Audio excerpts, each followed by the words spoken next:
Hello, welcome to this video from OMG Revision. In this video, I'm going to give you a crash course on how to get the 33 marks, in the urban issues and challenges questions, which is the first question you get in paper 2. So just super quick, going to show you the example of the sheet that you can use with this video. You can get a copy of this sheet off me or another geography teacher, or you could just draw it out ultimately if that's going to be helpful. But this will help you structure your notes and organise your knowledge.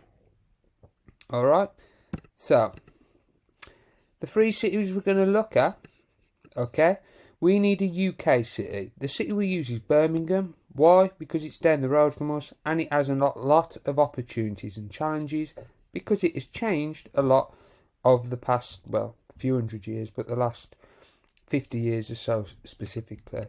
So images you might be used to in Birmingham. We've got the Paradise Regeneration scheme, which includes the library, which cost about 120 million. We've also got deprivation in places in Birmingham such as Ladywood. LICNE city is Rio de Janeiro. It's in South America. It's in the country of Brazil and it's a coastal city. You may well be familiar with images like this. Christ the Redeemer looking down of the city. Don't just consider, the people living there. You need to consider how they have dealt with the physical environment or not dealt with it so well if they're building homes on cliffs liable to collapse. Other images you might be familiar with are images of the favelas, which is South American term for slum, the harsh conditions people live in, and the cable car transport system that was built to try and help people.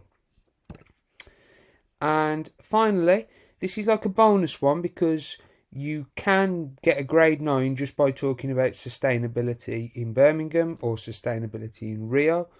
But for those of you who really want to push yourselves, having an understanding and example of Freiburg might just be what tips you into level 3, getting those 9 out of 9 marks on the bigger questions. You can see the picture at the top here. We've got buildings with solar panels on, generating their own electricity. And we've also got some integrated transport here. We've got this tram that is surrounded by urban greening. Okay, let's get to the sheet then. Alright, so I'll have to keep moving my face around. This is the A3 worksheet that you can work on. You can work on A2, A4 even, if that helps. It's up to you. If you look, we have got the names of the case studies here, here, and here. Or, not the names of the case studies, the questions that are going to prompt you to use a case study. Along here, we have got titles, impacts of migration. So that's people moving from one place to another. Environmental challenges. Tree, sad face. Social challenges, person, sad face. Economic challenges, dollar, sad face. And then we move on to the environmental opportunities, tree, happy face. Social opportunities, person, happy face. Economic opportunities, dollar sign, happy face. The reason I've put them on there is because one, it'll help you to understand the difference between opportunity, challenge, social, economic, environmental. But also, you should be writing that on the front of your exams and you should be using these symbols when you answer the questions. Trust me, it makes it easier to answer. If you see the word social opportunity, draw a stick person, draw a smiley face, you're good to go. Let's have a look at our first case study then. So, urban change in the UK. I know this is a bit small, I'm going to have to look close to read it, but trust me, it'll be worth it. So, location, it's West Midlands and it is central UK. Population, over 1 million. It's a millionaire city, 1.1 million. Regional significance, there's loads of different examples. I have put in here, there's thousands of jobs in the ball ring and people travel from all over the region to go to work. National significance, again, there's several, but I've chose 4 universities, so it's a hub for higher education. And international importance, you can fly pretty much anywhere in the world from Birmingham International Airport, and people can fly to Birmingham from pretty much anywhere in the world. So, Impacts of migration. So, national migration, this is how it would be turned in the exam. If they say the cause of national migration, I would talk about the city's population growing and the urban sprawl, the spreading out of the city as a result of that. We need to build more properties, more buildings, more factories, more warehouses, whatever. That is done on green space on the edge of the city. And the rural-urban fringe keeps spreading out. We call that urban sprawl.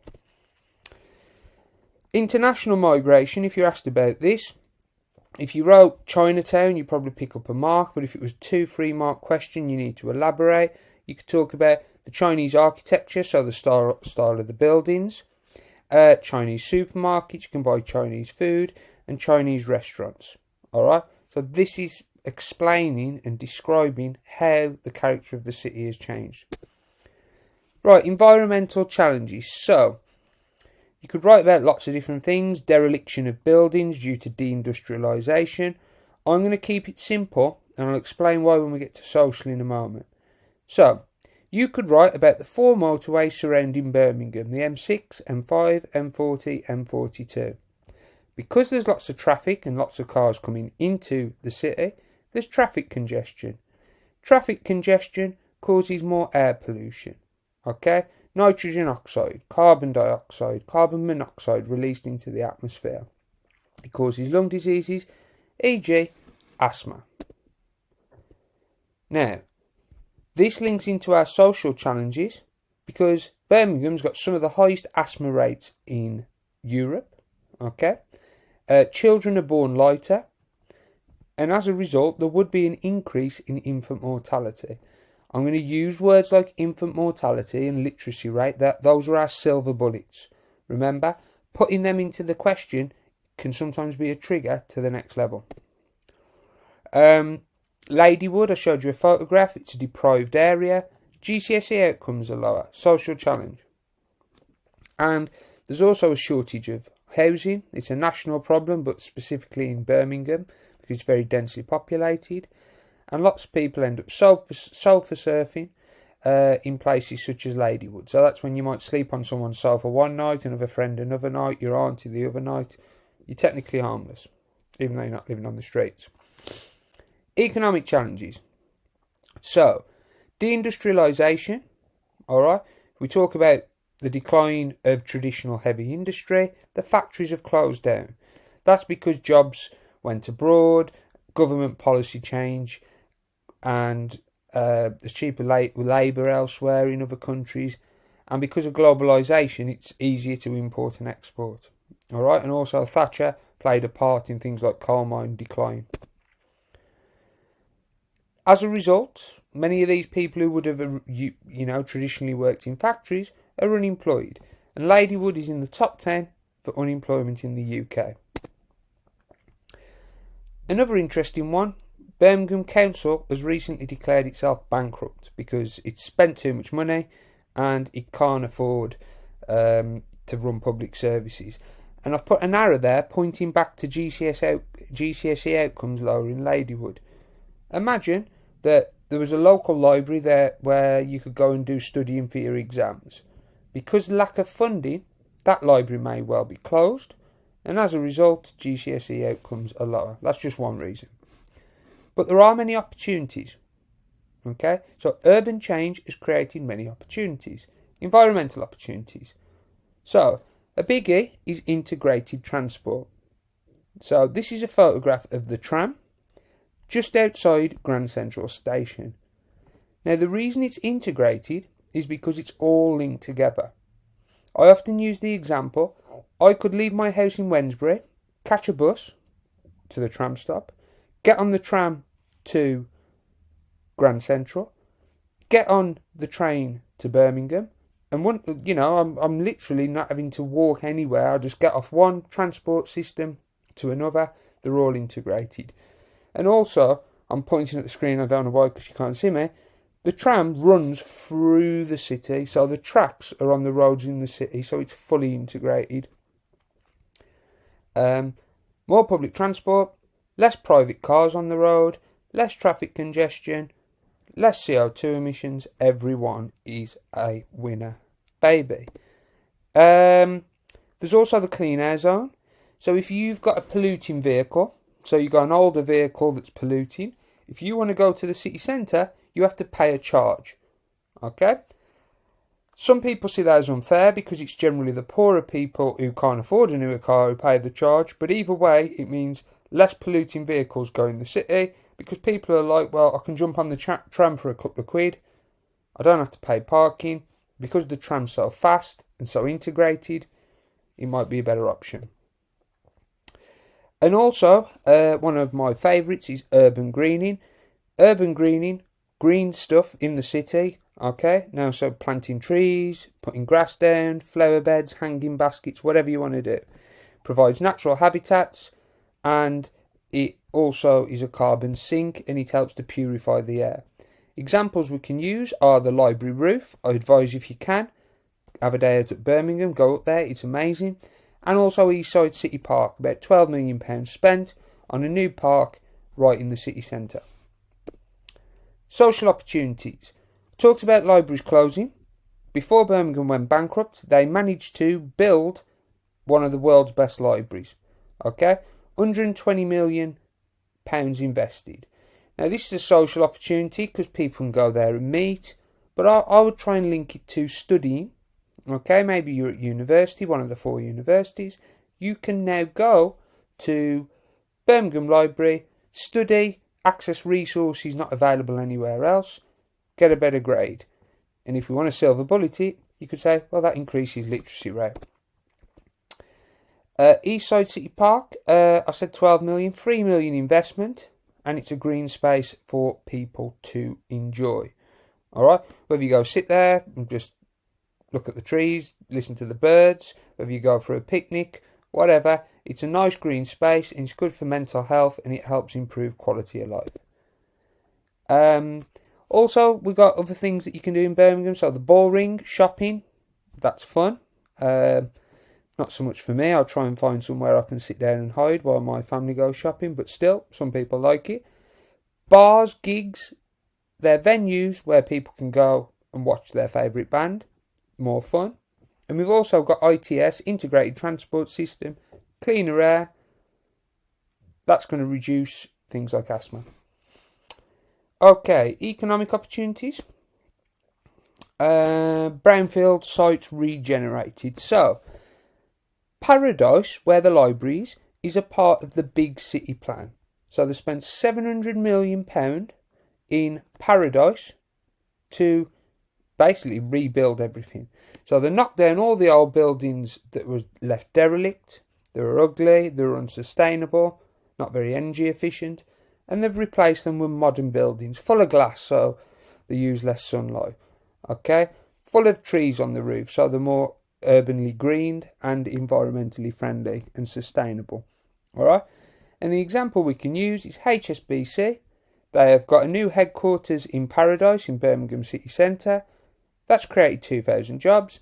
That increases SOL and GNI. GNI is another silver bullet. Now this little model, you're going to need 30-30 vision to be able to see it, is the multiplier effect. But just very quickly, jobs. Okay, this means people have got more disposable income, money they can spend on luxuries. This means they spend it in local businesses. I don't know, imagine somebody who works at HSBC visits a local business to buy a sandwich for dinner. Local businesses benefit. Alright? Because the local businesses are earning more money, there's more investment. They might build a bigger sandwich shop and employ more people. And that's going to create this multiplier effect, creating more jobs, more money, more GNI. So that is our Birmingham case study. Alright, let's have a look at our urban change in a LIC. I very quickly have to change that to LIC because I left it as HIC. So, we use Rio de Janeiro. It's in East Brazil. It's a mega city. It's got a population of 10 million plus. Regional importance, 5% of Brazil's GDP. There's lots of jobs there. So people are going to go to Rio to work or live in Rio to work. National importance, stick with 5% GDP again, because they contribute, for every $100 that Brazil makes, 5% of it comes from Rio. That's massive national significance. International importance, well, people know Rio as like Carnival City. They might go and visit for Christ the Redeemer, but the ones I would go to was the World Cup 2014, the Olympics 2016 were held in Rio. So, impacts of migration. The migration in Rio, in Brazil, to Rio is a bit different to in the UK. Because in the UK, most people already live in cities anyway, so it's not rural to urban migration. In Rio, okay, it is rural to urban migration. Now, the push factors from rural Brazil include no services. So if you live in rural Brazil working really hard on a farm for low wages, you're probably going to struggle to find a hospital. Okay? Whereas in the city, Rio, there are lots of pull factors, there's lots of services, e.g. hospitals. And you might also find tertiary sector jobs in the service sector, which may well be better paid, and they're also more reliable. Okay? You might even get a formal job. Maybe you'll become a nurse or something if you can access education in the city. Now, this isn't the same as migration, but it's probably best suited in here, because this is the two reasons why cities grow in LICs and NEEs. I have actually put here LIC case study, but it's an LIC, it's an NEE Brazil, so you might want to change that, or I could edit it myself in a little while. But anyway, so the other reason the cities grow is natural increase. This is when there's more births than deaths due to a youthful population. If anywhere has more babies than people dying, the population goes up. It's called natural increase. Alright, environmental challenges in Rio. So, there's water pollution due to lack of sewage system. So the water's contaminated. There's air pollution due to traffic congestion. The roads are very narrow. And it's estimated that 5,000 people die per year due to the poor air quality. And final one we've got is waste pollution. So, I've already mentioned the narrow roads. You've seen images of the favelas. The really, really narrow roads. The struggle to get cars up there, let alone bin lorries. So waste disposal is an issue, and waste just ends up getting dumped, sometimes in the open sewers. Right, social challenges. So, there are frequent power cuts, okay, and illegal tapping into power supplies. So, power cuts, if you think, well, imagine you're trying to run a business, or imagine you're trying to do your homework at night time from school because you want to get a higher literacy rate, you want to get better qualifications. If the power keeps going off, you're not going to be able to do this. If it's your business, you're not going to be able to run the business efficiently. So people illegally tap into power supplies, and that's dangerous, and again it puts pressure on the already unstable electricity grid, causing problems. Education. So school in Rio until 14 years old. Alright. Some of you might think happy days, I wouldn't need to be doing my GCSEs, but that would also mean you ain't got the same skills and qualifications, which would mean you're not going to get the best paid jobs, which is going to have a negative impact on your life. Water supply has also come up there. 12% don't have running water. So for every 100 people, 12 of them won't have access to a tap. And that can cause a whole host of problems with having to drink dirty water, or not being able to cook, or not being able to wash. So that's going to reduce sanitation, which can also lead to illness. And the final one is healthcare, and only 55% have a family healthcare centre. Okay? Imagine not being able to have access to a doctor. Well, 45% of people are in that position. If they get poorly, they're stuck. If they're poorly, they can't go to work. Their life expectancy will decrease. Their GNI will decrease. And the quality of life will be pretty low too. Economic challenges. So there's a high number. What's a number? High number in informal employment. This is basically cash in hand work. Now, although it sounds great not having to pay tax, alright, we'd all love not having to pay tax, but you won't have any public services. And that's a problem that Rio's government, local government, will face. Because people are not paying tax, they can't invest in schools. They can't invest in healthcare. Okay? So that's an economic challenge. The wages are low. So there's a lot of people drive moto taxis around, or I don't know, maybe selling smoothies to tourists on the beach. Very low wages. Figure we can use about £100 a month, or $100, $150 a month. As a result of this, because people are poor, poverty leads to crime. Okay, there's a high amount of crime in these favelas, e.g. selling drugs, because if you get involved in a gang and sell drugs, you can probably earn more money than you could doing a hard job in the informal sector. So people are attracted to that, and Red Command is an example of a large gang in the Hosinia favela. Right, now, this next one, let's just move me down a bit. Environmental, social, economic opportunities. For all of these, we can refer to the Favela Bairro project, or Bairro project. Okay? Now, they normally ask you what's been done to help the urban poor in LICNE cities. I would, if I was ever talking about opportunities in these poor places, parts of the cities, I would probably mention the Favela Bairro, and it had a $1 billion budget. So what's that done? Environmental opportunities. So 12 new sewage works.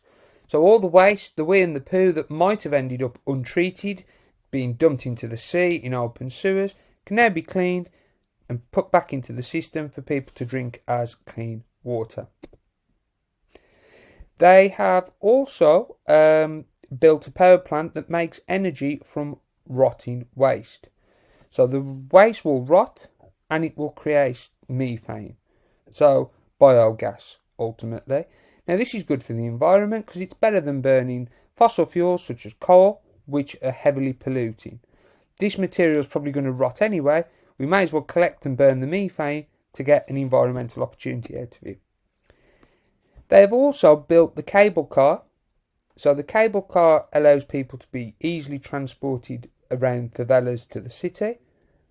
It reduces the amount of people driving those little motorbikes that fit through the narrow streets, which are heavily polluting because they're old and inefficient engines. And it increases air quality.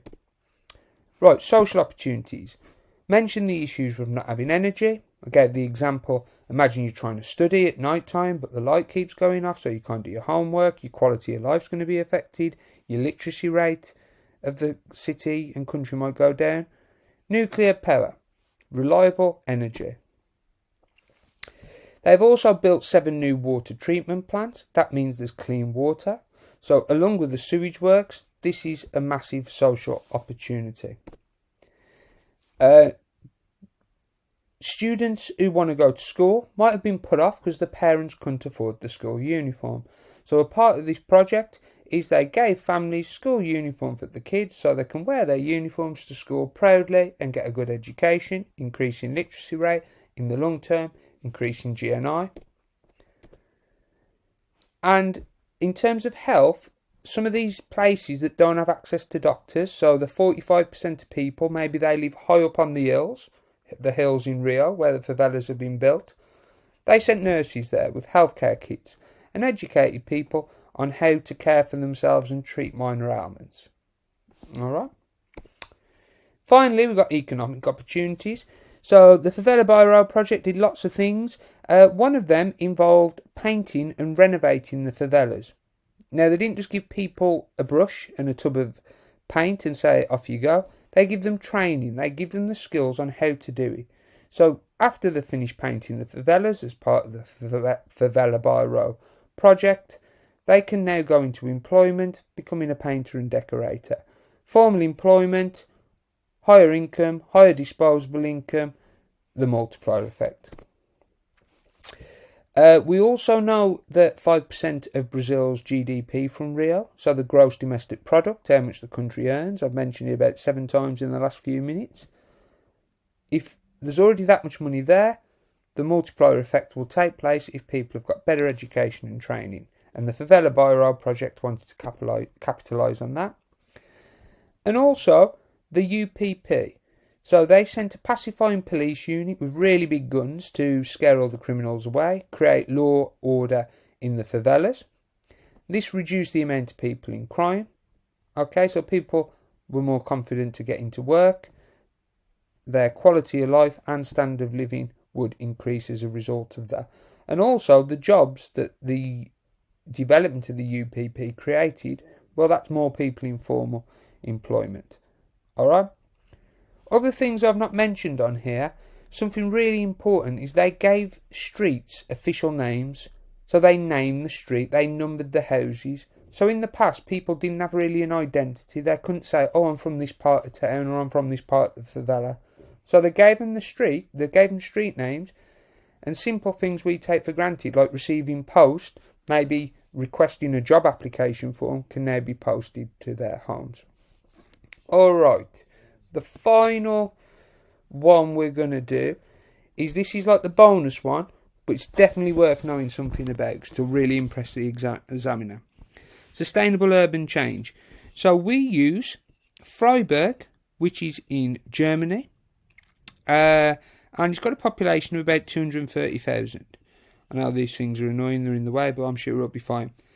Now, tip, when you see the word sustainable, draw a tree with a smiley face, draw an adult with a smiley face, maybe put some money in his hand, and draw a child with a smiley face. Sustainable means providing for people now, so that's the adult with the cash, without damaging the environment, the tree with a smiley face, for future generations. That's the kids. Okay? If it doesn't fit those 3 criteria, it's not sustainable. So, what can I tell you about Freiburg? So, it was the first city in the world to become a sustainable city, and that happened in the 1970s. Even older than me. Can you believe it? Now, if you're going to plan for sustainability, you need to consider the environment, society, and the economy. Okay? All 3 of them. So, environmental planning for sustainability. Lots of urban greening. I showed you a photograph of that tram. Man, there's more grass around that tram than there is in the whole of the Black Country, I think. It's just full of it. Everywhere, the streets are lined with trees.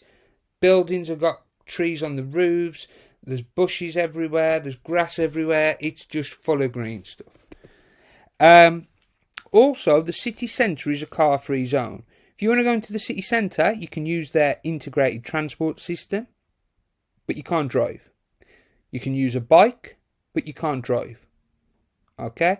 And that means, one, it's safer for pedestrians, because if there's no cars, you're less likely to get run over. But the air is much cleaner because vehicles are not stuck burning petrol or diesel, polluting the air. So that's environmental sustainability. Social planning. They decided that local people should be able to afford to buy their own house. So there was a scheme to make housing more affordable. And if people own their own house, they're more invested in their street, their town, and they're more likely to be proactive and positive about the area. They also spent 5 million on wind turbines to create clean energy. Alright? So clean energy, clean air, less asthma, higher life expectancy. So it's protecting the environment, but it is also providing social opportunities because the air is cleaner. Right, finally, we've got economic planning for sustainability. 1,500 businesses focusing on sustainable technology. Okay? So all these businesses, they could be making solar panels, they could be making spare parts for the hydroelectric power plant, they could be making, they could be developing the paint that they use on the wind turbines, anything really, but it's all focused on sustainable technology, lots and lots of jobs. And an example, there's a solar panel factory, alright, there's like pretty much every house in Freiburg's got solar panels generating clean electricity with low carbon emissions, and there's 300 people have a job in just one of those businesses, one of those factories. All right, so I've gone through the 3 case studies. All right, let's see how we can apply that knowledge now. All right, so let's look at some big ones. The exam, where am I going to put? I'll put it on the. Oh, that's quite cool, isn't it? The exam board like to ask big ones about urban change. All right, and if you know everything on that A3 sheet that we've just done, it should be nice and easy. But I'm just going to give you some tips on how to structure your exam questions. So let's move me out the way. First one. Evaluate the impacts of urban change in a UK city you have studied. Now, I've focused on this one because in the mocks that we've done, some kids struggle with this because they know all about the regeneration and the opportunities, but they struggle with the challenges. Right, it's getting a bit dark in here. Let's put some light on. Right. So, first thing, evaluate. If you're ever evaluating, the easiest thing to do is right to some extent, because that reminds you that you've got to kind of score it on a scale of I don't agree, I agree to some extent, I agree to a large extent. If you use to some extent, you can write your argument either way. Impacts. So the impacts, actually for this one, it doesn't say challenges, does it? So ignore what I said a bit a while ago. But anyway, so impacts, it could be positive or negative, opportunities or challenges, and it could be economic, could be environmental or social. If you draw those symbols and write one thing about each one, even if your answer is not particularly fluent, you're still going to get marks. Urban change in UK, we use Birmingham. It's 9 marks plus SPAG. It's always free for SPAG on the 9 markers.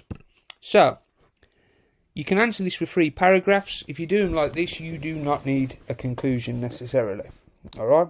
So, first thing, I agree to some extent that. Alright? Rewrite the question. I agree to some extent that the impacts of urban change have created opportunities and challenges. Then, show the examiner you really know your stuff. Birmingham is located, told you on the previous slide. It has a population of, told you on the previous slide. It has undergone lots of urban change because, give some reasons. I'll talk about dereliction, population due to national international migration, deindustrialisation. Then, write appeal paragraph, or, as I prefer, appeal paragraph. Point, evidence, explaining. Evidence, explaining. Evidence, again, this would be appeal paragraph. Evidence, explain. You can do as much as you want.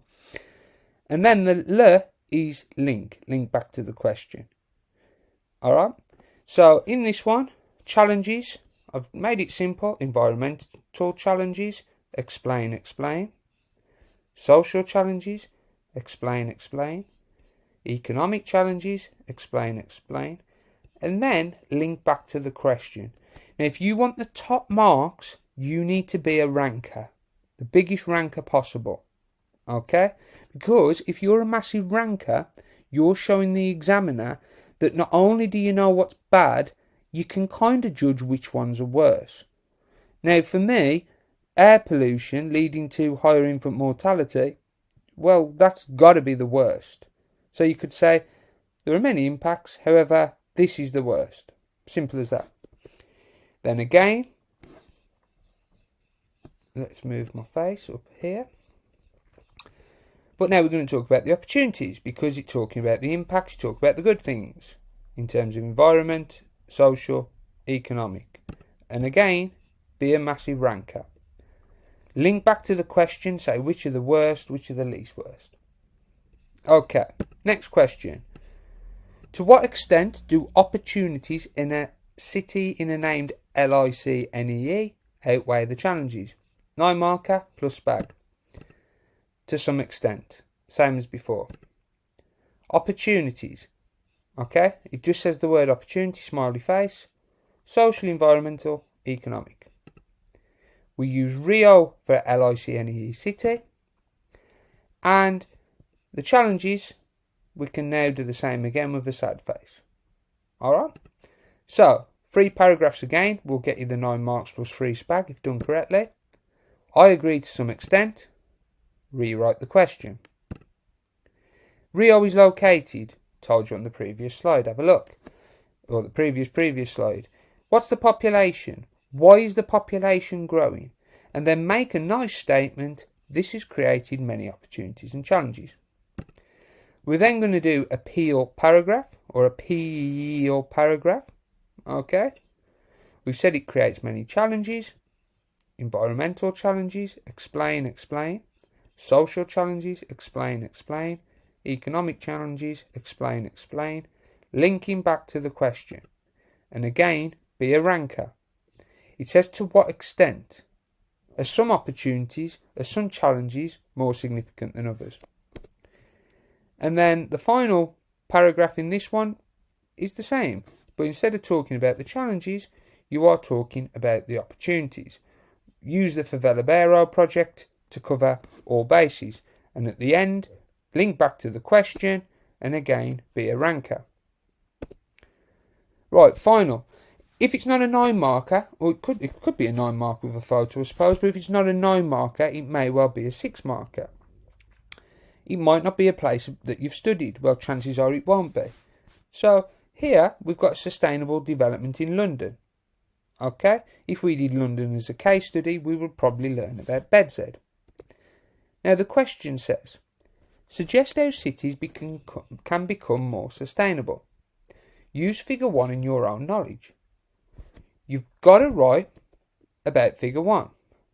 Okay, you've got to, otherwise you can't. You might be stuck at like 3 marks, even if it's a beautiful answer, if you don't reference figure 1. Easiest way to do that, let's highlight some stuff. Draw on the figure.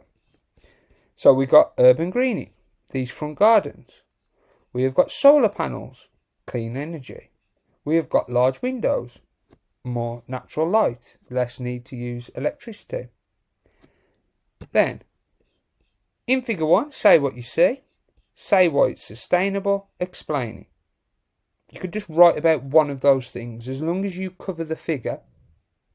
But to be honest, I think it'd be easier to write about 2 of those and explain them, and then just write a sentence about your other knowledge, but it's up to you. Then you can write about Freiburg. Okay? You don't have to. You could write about Birmingham and what they've done sustainably in Birmingham. You could talk about the urban greening, the integrated transport. It's up to you. But follow that writing frame, and again, you will get 6 marks on that answer. I hope that's been useful. If you do need a sheet, come and see me, Mr. Bateau, room 5. They're normally knocking about. Get the sheet, turn it over, have a go at the questions. Aim for the best possible grade you can in the exam. Respect.